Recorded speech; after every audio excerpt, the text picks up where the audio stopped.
Hi, here we are again for another week. Sam's still doing okay, so he's still with us. So say hi, Sam. He's like, nope, I'm not gonna look at that. Daddy. Yeah. So let's see how long. Oh, there he is. Say hi. Can you see yourself on the picture? No?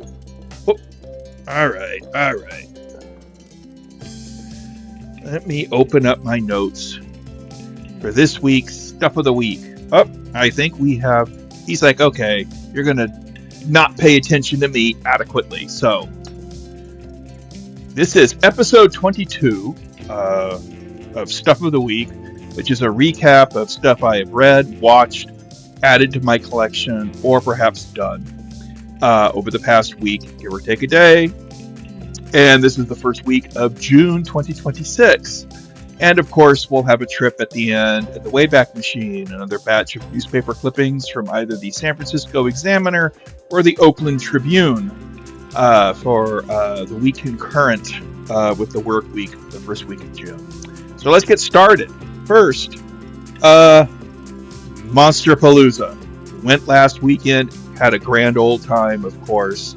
And I've already posted 2 videos, but I still had some footage left that I didn't use on those videos, so here's a little bonus feature, some extra random pics and images, plus a repeat of my favorite image from this year, which was the jack-o'-lantern scarecrow on stilts that was wandering around the floor. That person didn't fall over. Well, they had like 3 people in front of them, and there was like these 2 scarecrow guys with skiffs that were like clacking them to get people's attention, and there was like this witch crone kind of person in front that was kind of helping guide. But yeah, that was exciting. So enjoy.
All right, we're back. I'm going to go over the stuff I got at Monsterpalooza. And first up, this one was already shared, but they were somebody selling replicas of this channel's namesake product, the stuff. Enough is never enough.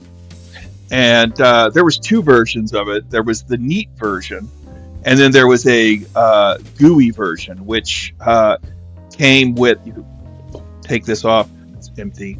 But there was like a little foam thing that you could hook on the side so it looked like it was coming out. This big white froth of that killer yogurt, dessert, ice cream, whipped cream, shaving cream. But yes, the stuff. So this will be in the background from now on because, as I said before, enough is never enough. Although I had done most of my big ticket item purchases on Friday night, this was an impulse buy on Saturday, as was this totally adorable knit of Sam from Trick or Treat. And as people who know that this video started with Sam, yes, I named Sam after Sam. So we'll put him back here for now. See if he can stand and hang out. Know if you can still see him or not. Let's see. Paperback book wise. This one was on sale. I really was excited when I saw it. I was like, okay, I got to get it. It's Superman, Last Son of Krypton, by Elliot S. Magan, who was, and this was, of course, tie-in to the 1978 Richard Donner film. And yeah, I'm looking forward to reading this. This was one where it's like when I saw it, my eyes just went, oh, I have to have this. And so I got it. There you go. And next up, I put it in this bag for so it wouldn't get more beat up. But this is Adam Steele, number 19, The Tarnished Star. And this is from George S. Gilman. George G. Gilman. Sorry, George G. Gilman. And who also wrote the Edge novels. And I understand, if I remember a review of it I read many years ago of a Steele book, that these are actually more violent than the Edge books, or that Adam Steele is actually nastier than Edge, although that's really hard to imagine. But it's June on the Range. I've already got a book picked out that's Lone Women by Victor Laval, but I might squeeze this one in too. I don't know yet. We'll see. Blu-ray wise, I picked up from the Severin table, I picked up An Angel for Satan, starring Barbara Steele and Anthony Stefan. It was, I believe, her last Italian Gothic film, but I was like, yep, I think it's time to add this to my collection. And the other one I got was another Barbara Steele star. This one was from the Vinegar Syndrome table, The Horrible Dr. Hitchcock. So, got two. I'm going to have a Barbara Steele double feature in the coming days. Let's see the other purchases. The last two, because I'm not going to show off all the stickers I got. Were two puzzles. I got this from Trick or Treat Studios, Terry Wolfinger's Wolfinger. Yeah, puzzle of the Shining Twins. Nice little illustration there. And Trick or Treat Studio. This is number 20 of their series. It's a 500-piece puzzle. I'll be putting that together at some point soon. And there was another Killer Clowns from Outer Space puzzle. I have the other that's from Toynk, TOYNK.com, but Toynk. I have another puzzle by them that I put together last year, I think. And it was nice to see this one, and I'm like, this is great. Also, this would make a great double bill with Ernest Scares Stupid, because the Kyoto brothers reused the Killer Clowns for the Trolls in Ernest Scared Stupid. And if you look, I think if you pay close enough attention, you can tell which of the trolls in that movie were from Killer Clowns from Outer Space, which is a really great, fun movie. If you haven't seen it, you should. It's awesome. That, I think, was all of the stuff I got at Monsterpalooza. I also added some more colorful shirts to my thing. These are all like, I got these before I realized, got the news about Sam, but there's another Black Cat shirt. And I love me my black cats. And got another one here. I'm just going to toss these in because they're here and I don't want to have them. And this is another one here. I like that. Another Black Cat shirt. And last but there was a special, like, you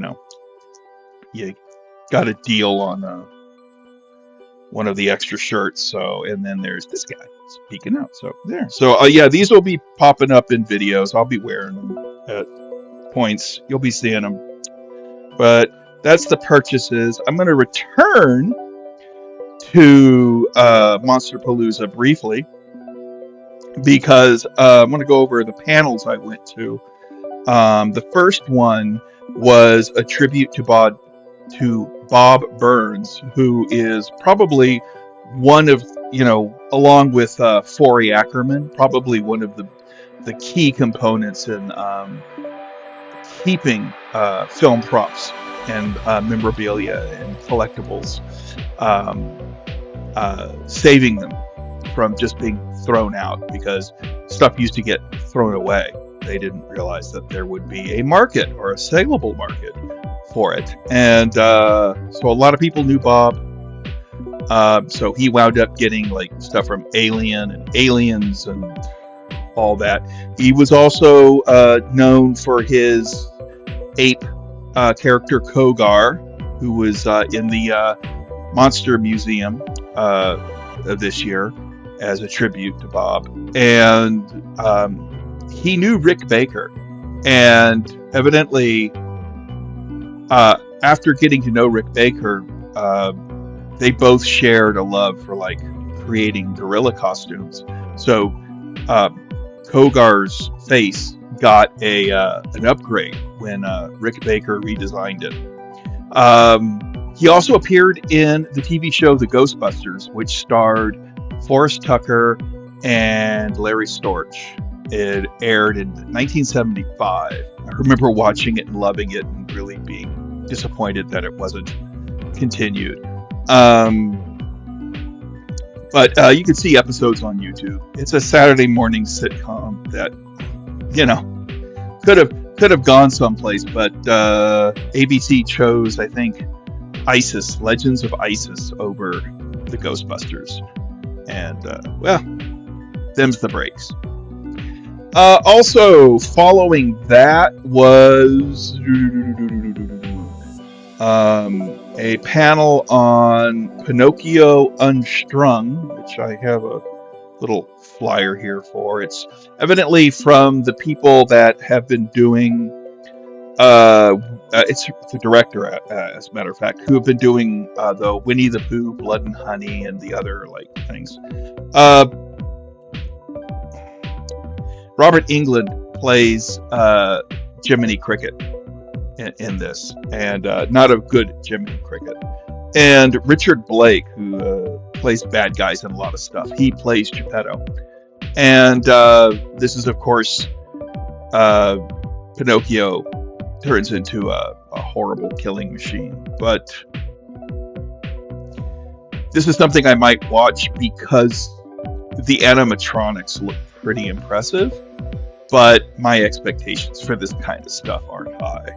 So it opens July 24th in the United States, at a theater somewhere in the United States. So I didn't sit through the entire panel, but I sat through enough of it where I'm like, okay, I might check this out at some point, either on the big screen or on streaming. I don't know yet. Then I attended the Dracula and Frankenstein Turn 95 panel. 95 years old. They came out in 1931. And what's his name? David Julian Stone, I think his name is. The guy who wrote It's Alive, about the making of Frankenstein. Uh, and and Antonella Carlotta, who has the channel Universally Me, on YouTube. They hosted this look at how Universal basically created the horror genre, and and how Dracula and Frankenstein basically launched the two separate kind of strands of horror. Dracula's the supernatural one, Frankenstein being the more grounded scientific one, or at least one that has like a basis in some reality. It was a good panel, and it makes me excited about what the future. And I really, it was fun. I never get tired of learning about the Universal monsters. The next panel was behind the screens at Spooky World, which kind of like hyped up the United States' first full-time haunted attraction, which was Spooky World, and run by David Bertolino, who has written a book on it. And there is even a documentary that is currently on Amazon Prime, Shudder, and might be on Tubi, I'm not too sure, but about Spooky World. And one of the more interesting things, it was located, I think, in Berlin, Massachusetts. And one of the more interesting things about it was that Tom Savini had paid a visit and said, "Your hayride sucks." Something that he was very emphatic about throughout the panel. But he helped design haunt attractions. They also brought in guests for signings and stuff, which is the appropriate moment when Alice Cooper strolled onto stage and shared his stories of signings at Spooky World.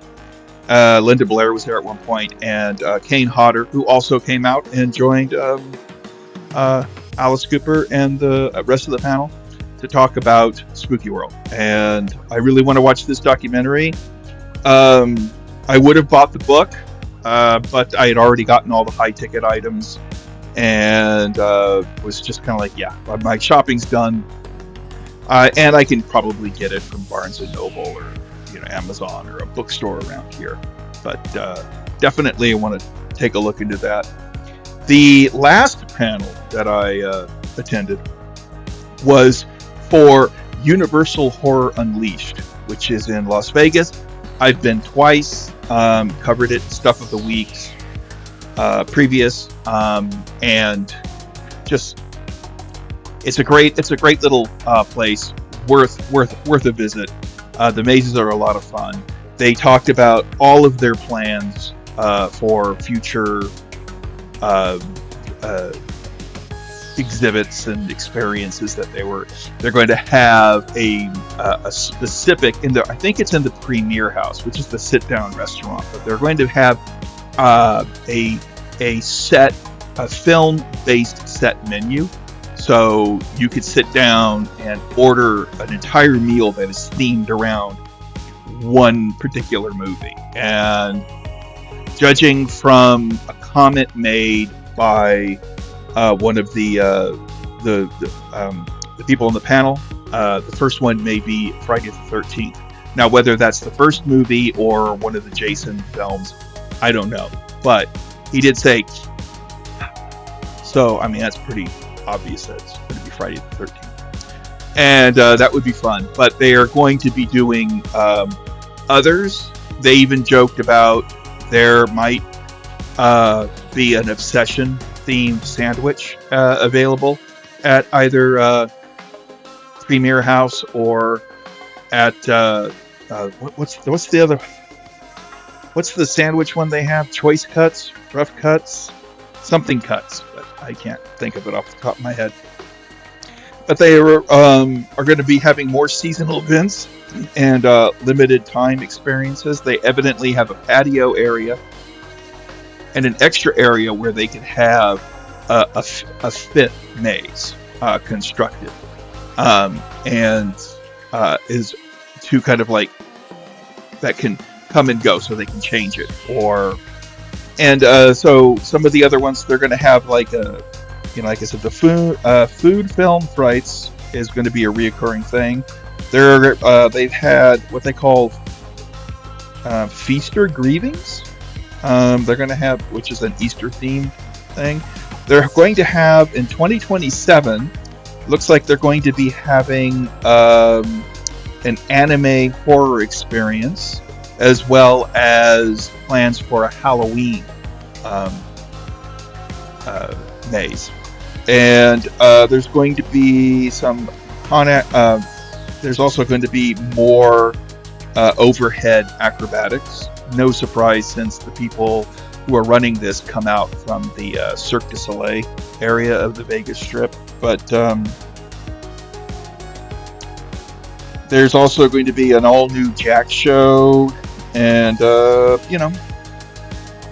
lot of interesting stuff that's going to be forthcoming that I'm looking forward to, and I'm hoping to I'll be paying more attention to it as it goes.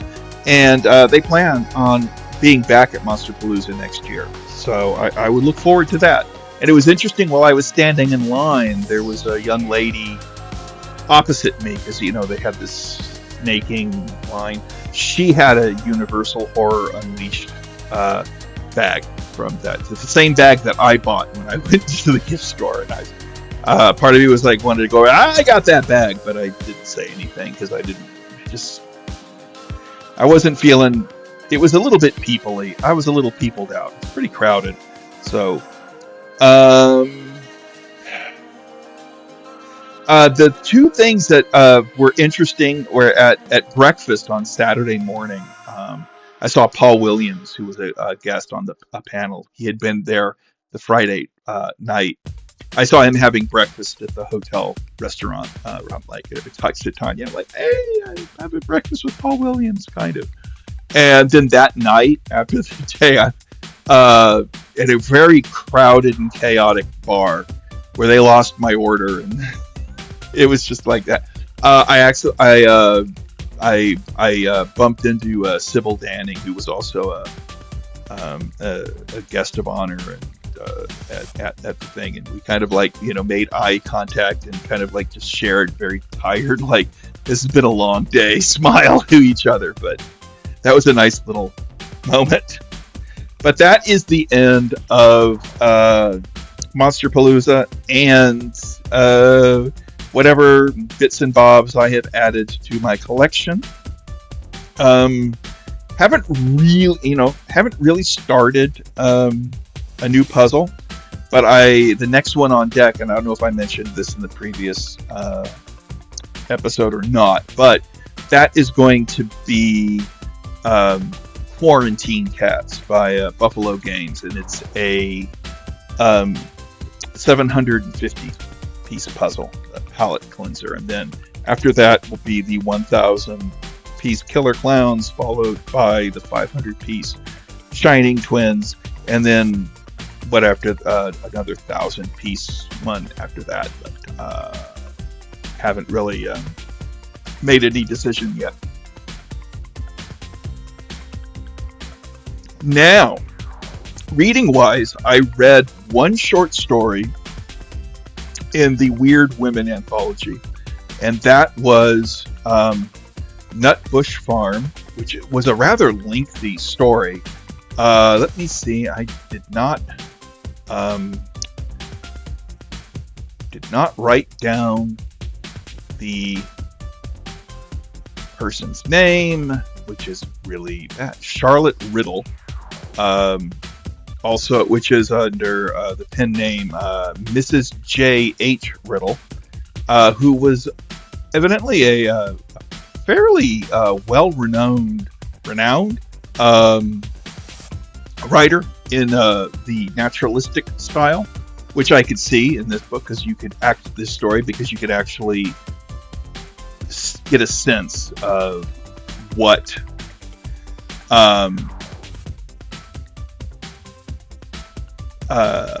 you can get a really sense of place and feel, a very tactile environment, and some really vivid characters in Nutbush Farm. And it's a haunted farm story that is very quaint, very good, and like a lot of older ghost stories, is structured like a mystery and has some really, really nice moments in it.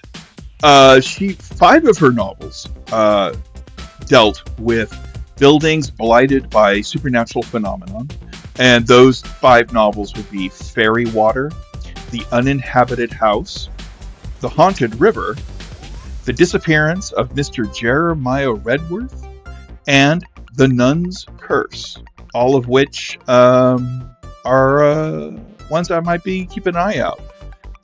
There were also a story collection called Weird Stories that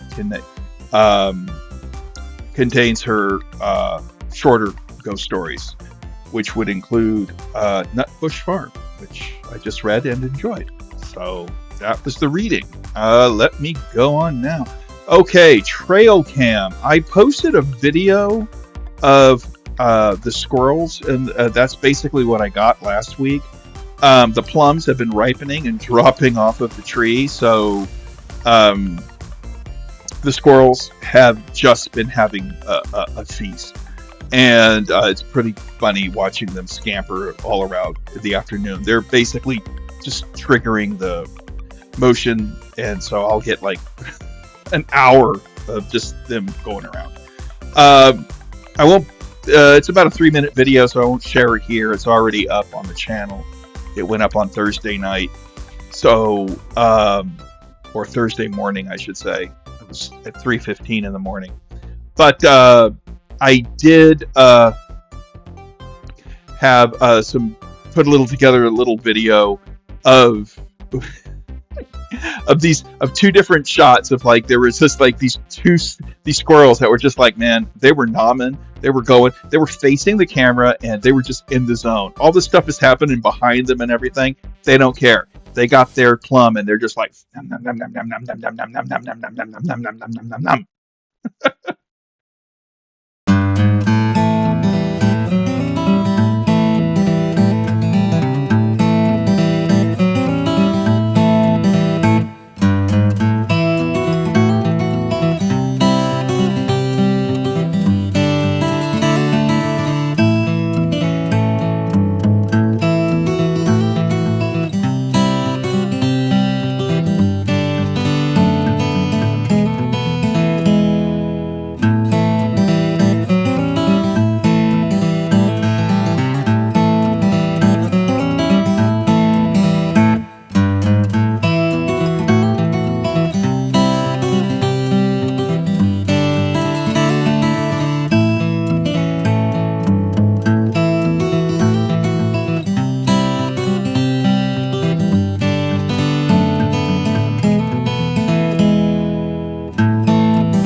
Oh, it's adorable. The last thing before we get into the Wayback Machine would be that went and saw Backrooms, Kane Parsons' cinematic debut, set in the liminal space dreamscape of the Backrooms. And this was a really... it was interesting because when I went and saw it, I would say the theater was about, I would say, 2/3 full, and mostly it was teenagers and what in publishing are called new adults, which is basically 19 to like 25 or 30. So people who were like, of a different generation than I am, that are actually younger than my son, and they weren't rowdy or all that talkative. They were there to see the damn movie, and They really enjoyed it. I enjoyed it. When I got out, I thought it was my initial thought, because I was coming off of Obsession, and that was a movie that I really related to and connected with. And I told the friend I was with when we were leaving Backrooms that I thought that it was a bit of the Backrooms felt a bit of a success of over style over substance. But as the movie has sat with me and kind of mellowed, and I've seen a lot of, I've been able to process the characterizations and how everything kind of like worked, and the kind of like the dream logic of it, and the kind of like how everything, the movie itself, the world that they're in, is a very strange and sparsely populated world that could be just an extension of the Backrooms. So there's a whole kind of almost like kind of a cross. There's a Stanley Kubrick kind of coldness to it. This kind of fixed, very, while also having a very strange, surreal David Lynch kind of style to it, but not as theatrical as Lynch could be with his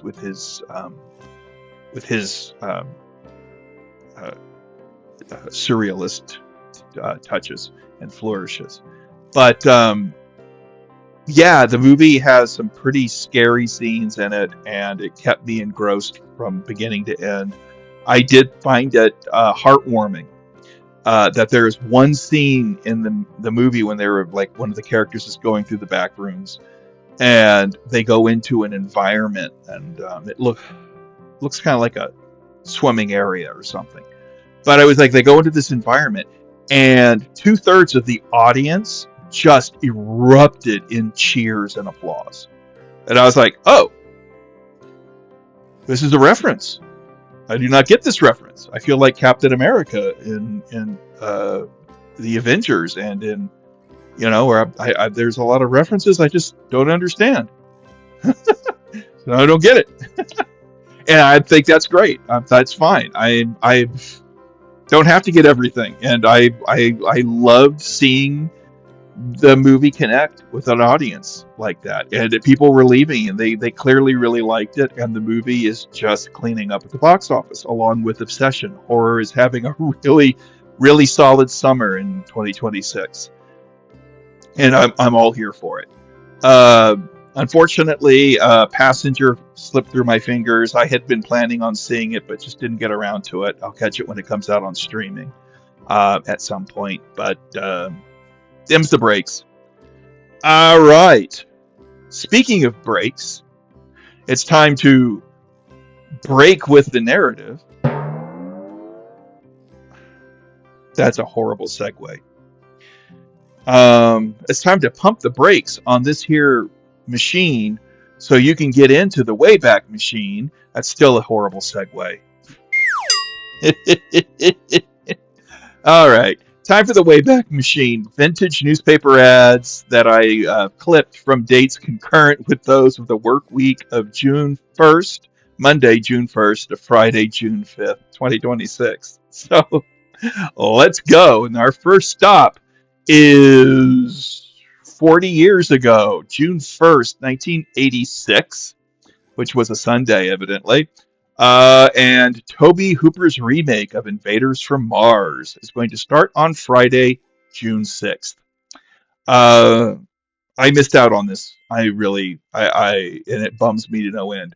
I was on summer break from San Francisco State University, and that meant I was back in Hong Kong with family when Invaders from Mars was released at selected theaters and drive-ins to a less than spectacular reception from both audiences and critics. So as I said, I missed out on seeing it on the big screen. I rented it on home video when I was back in the States, which is too bad, because I would have loved to have seen this nifty little movie on the big screen. While it is not as chaotically bonkers as Hooper's also delightful cult classic Life Force, which had cratered at the box office a year before, Invaders from Mars, despite looking and feeling ever so slightly choppy and uneven, thanks to the production woes and tampering of Canon, they were just a chaotic company. This movie still has a colorful charm and a dreamlike sense of wonder to it that is just, if you go with it, is wonderful. I mean, the movie looks great. There are elements in it that I think make it pair really well with Joe Dante's 1985 box office flop, Explorers, which also, despite looking and feeling ever so slightly choppy and uneven, also has the same kind of colorful charm and dreamlike sense of wonder as Invaders from Mars. I also think this movie is well worth seeing for the Martian ship design, the Stan Winston creatures, and Daniel Pearl's oft-times gorgeous cinematography, especially inside the Martian ship. There was an interesting essay that was attributed to director Tobe Hooper that was in John Russo's book, Making Movies, and it detailed the rather tumultuous production of Invaders from Mars and the sometimes baffling meddling and changing from the producers that he had to contend with while making this movie. And I think it's interesting reading, and you can read it before or after you watch the movie. I did hear one anecdote about it that Golan Globus and thus the Cannon Group were disappointed that the film was not scary enough. They wanted a scary monster movie and an alien invasion variation of Poltergeist, if you will. But Tobe Hooper was not interested in making a scary movie. And was intent on making a more funhouse style, E.T. style, kind of like it's not Goosebumps, because Goosebumps is still like a decade out, but something that was definitely kind of like scary enough for kids, but or gentle enough for kids in the scare department. And so, yeah, I think it just kind of just didn't connect. But while it didn't connect with audiences at the time, I still think it succeeded. And it's one of those movies that I really wished had done better at the box office. It would have been great if it had at least been able to break even at the box office and not lost a ton of cash for the struggling studio distributor, which was Canon. We're going to zip back some 56 years to June 1st, 1930 for this ad for The Other Bullet by Nancy Barr Mavity, who wrote The Thule Marsh Murder, which was covered in a previous episode. I neglected to mention that in my notes, so I can't tell you which episode it was that ad appeared in. But this is another murder mystery. Mavity was evidently a very popular mystery writer of the time, and I will probably what's her name? Mary Rhodes Robertson, who wrote The Bat and other mysteries of that. I'll probably that name will probably start popping up when I'm at used bookstores. I'm like, oh, I should read this. I've covered this in the on Stuff of the Week, so I should read it and maybe review it during the reading segment of Stuff of the Week. Keep everything percolating.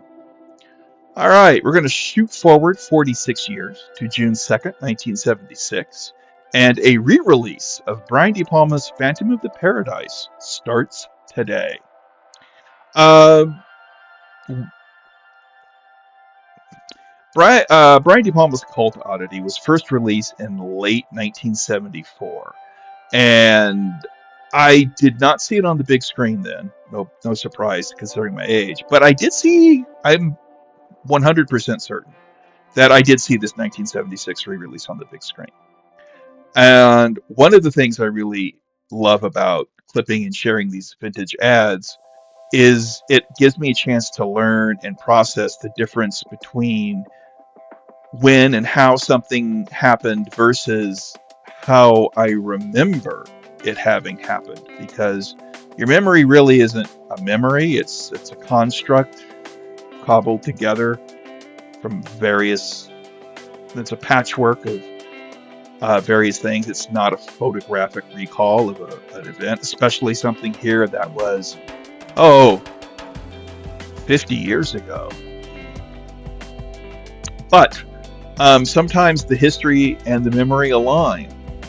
And this is one of those times, because I do remember sitting in the Alameda South Shore, which was called the Showcase at this time, and recognizing Rod Serling's distinctive voice speaking the opening narration.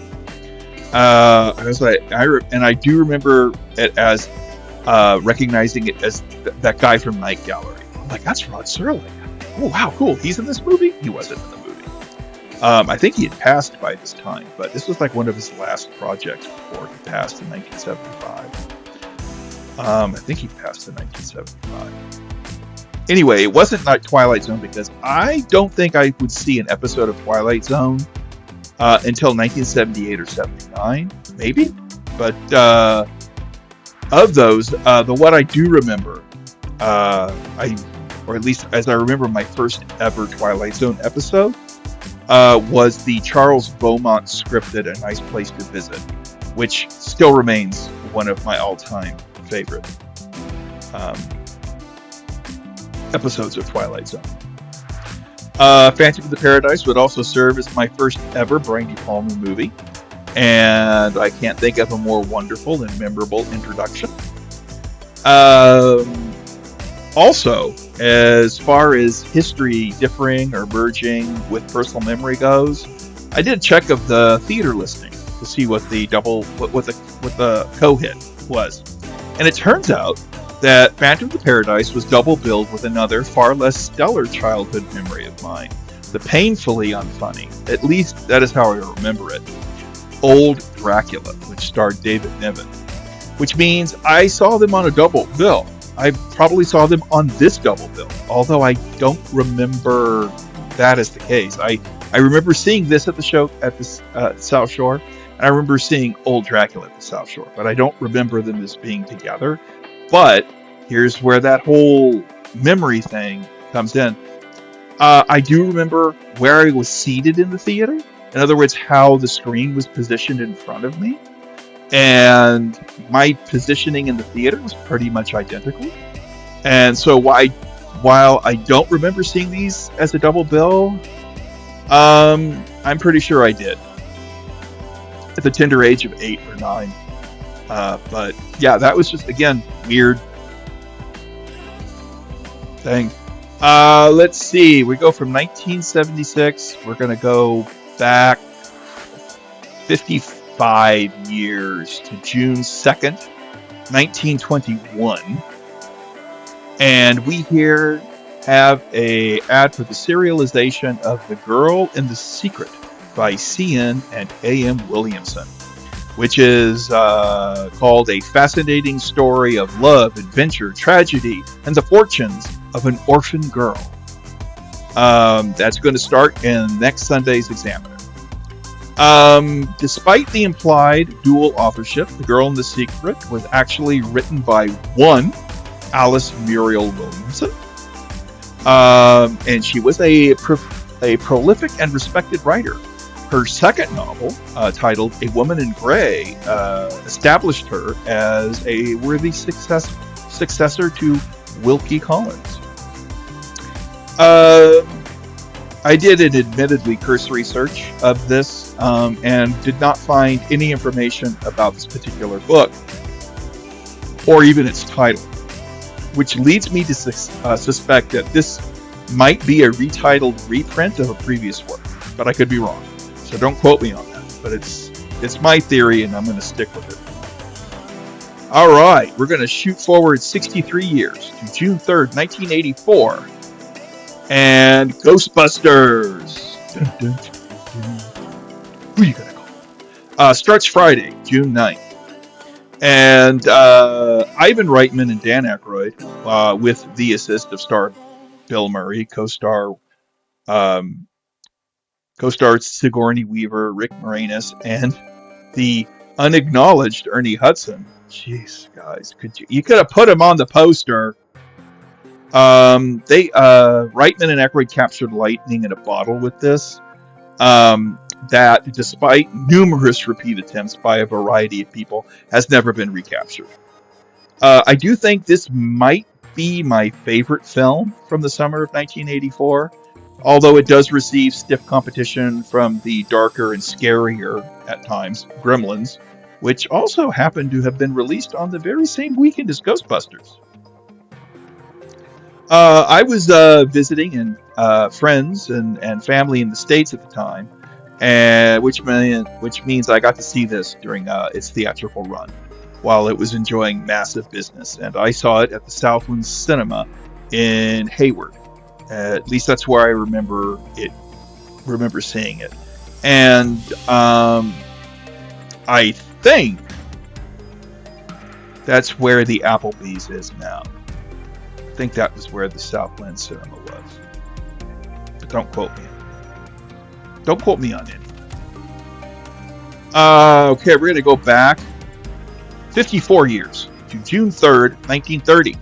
And here we have an ad for another serialization. This of RC, although it says RD on the ad. Oops. RC Sheriff and Vernon Bartlett's novel, Journey's End, which is going to commence on June 8th.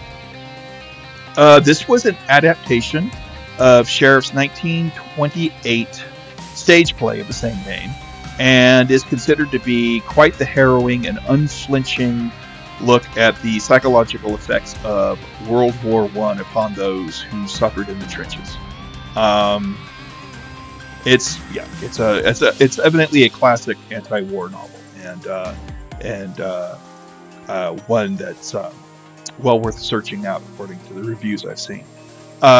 Sheriff would go on to a successful writing career, or would have a successful writing career, which included penning the script for the 1933 James Whale directed film The Invisible Man.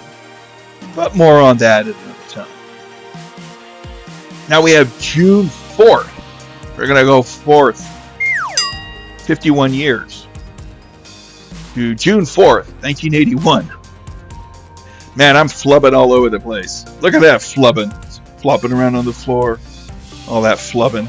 Gotta clean that flubbing up. June 4th, 1981. Alligator starts tomorrow. This newspaper ad is all that stuck with me from the brief theatrical run of what would become a modest cult sleeper hit.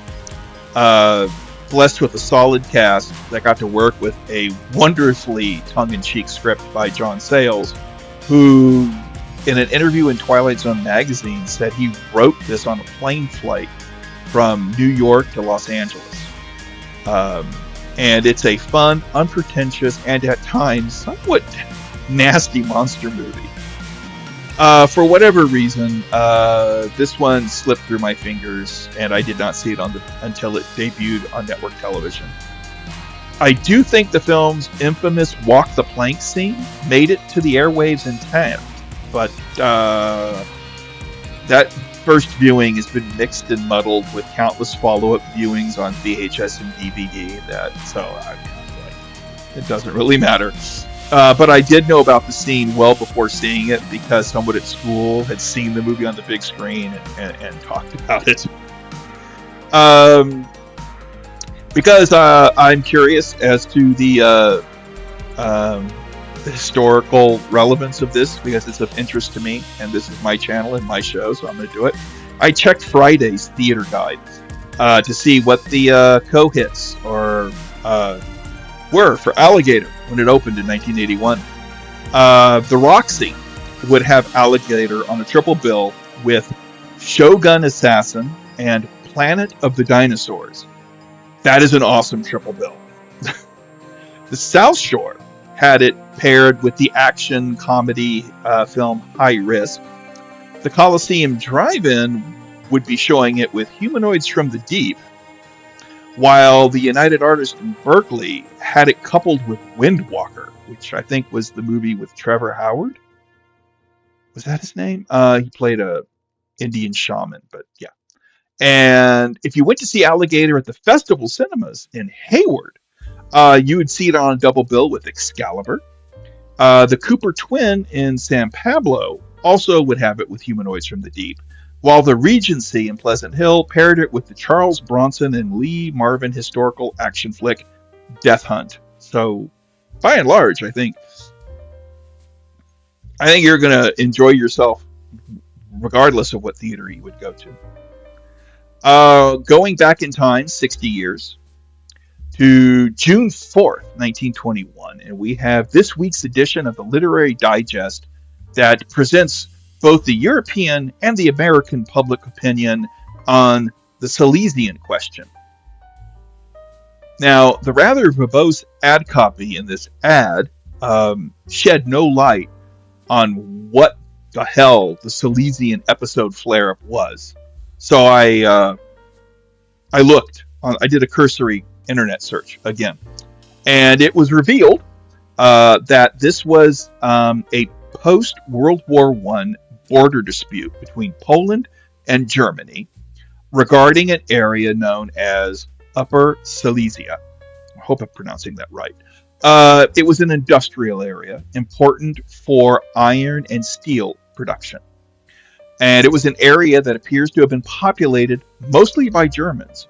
But the Treaty of Versailles, post-World War I, awarded the region to Poland.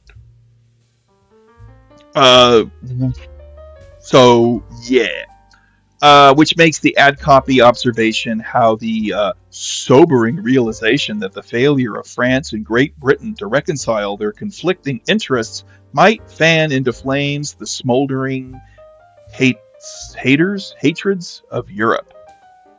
You think? This was 1921. 12 years. 1930. Yeah. History, man. History.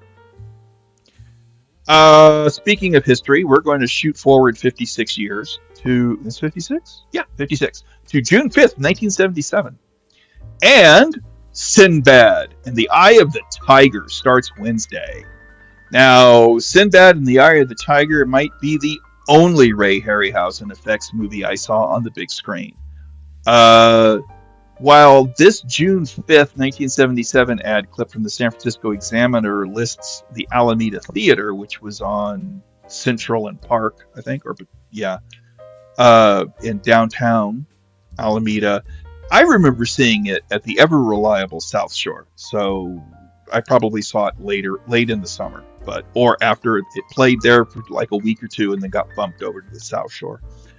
While the film had a bevy of stop-motion beasties to enjoy, the only big screen moment that really lodged in my memory was when the antagonist bemoans there not being enough magic potion to fully complete her transformation from bird back into human form. Not enough! Not enough!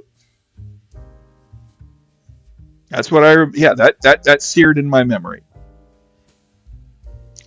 And we're gonna just shoot back 4 years, to June 5th, 1973. And Berto Lindsay's Man from Deep River, also known as Sacrifice, starts tomorrow.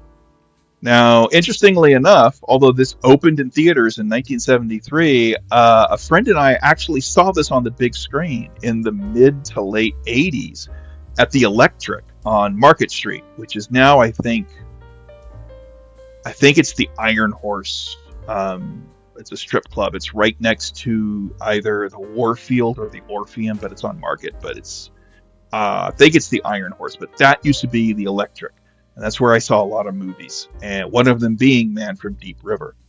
And as I said, this was directed by Umberto Lenzi, who had a very long and storied career in Italian cinema, and is best known to horror fans and exploitation fans, such as myself, for directing such fare as Nightmare City, also known as City of the Walking Dead, and Make Them Die Slowly, also known as Cannibal Ferox. And as far as the latter goes, Man from Deep River is also an early entry in what was becoming the Italian cannibal film. And also, it is quite an obvious cash in on the film A Man Called Horse. So I think it probably tells the same story. Although this one is set in Thailand or New Guinea or someplace, or the Philippines or someplace. I will forewarn people that it's got animal cruelty in it. There are real animals that are killed on screen. So, like Cannibal Holocaust, and also Make Them Die Slowly.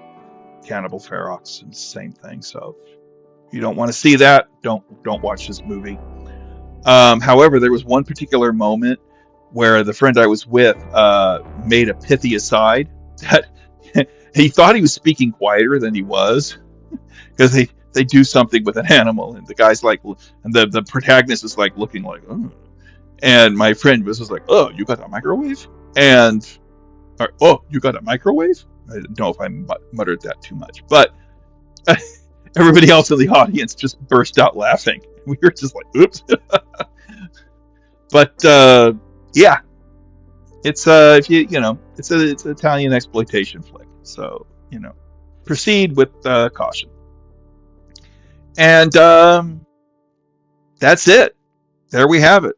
Another batch of stuff that's been packed, stacked, and racked, which means it's time for me to get started on next week. I think I mentioned that I'm going to start the Buffalo Games puzzle Quarantine Cats. I'm also going to start Victor Laval's novel Lone Women. Hopefully, I'll have a June on the Range review of that book coming up. And there's been hopefully next week with the plums and everything, we'll get some more visitors in the backyard or adjacent to the backyard. And I think the coyotes or foxes, the wild boar, deer, squirrels, lions, tigers, and bears. Oh my, they're all going to be showing up sooner or later. So they'll be popping up, and I have no idea what I'm going to watch, but that's a day that ends in a Y for me. Also looking forward to reading another issue of Vampirella. And yeah, so that's it. Until next time, let's all have some fun, okay? Bye.